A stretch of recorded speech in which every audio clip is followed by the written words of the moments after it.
Pahiwa yung tabaluts eh. Okay, wala. Kasi pahiwa ng taba, Ano po yung laman ng overload? lechon kawali at saka chicharong bulaklak. Yung pang serve natin ng overload. Only rice na may free soft drinks pa.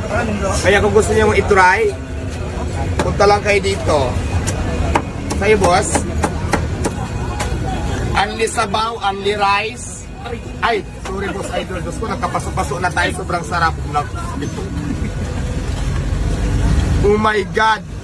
Mabuti nang walang camera, hindi nakita yung kutsara. Wait lang, ganun talaga mga idol pag live. May mga ganyang pangyayari, mamaya ka na.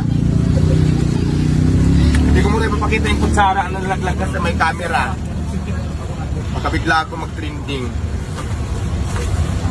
May kulay, nasa ang kutsara.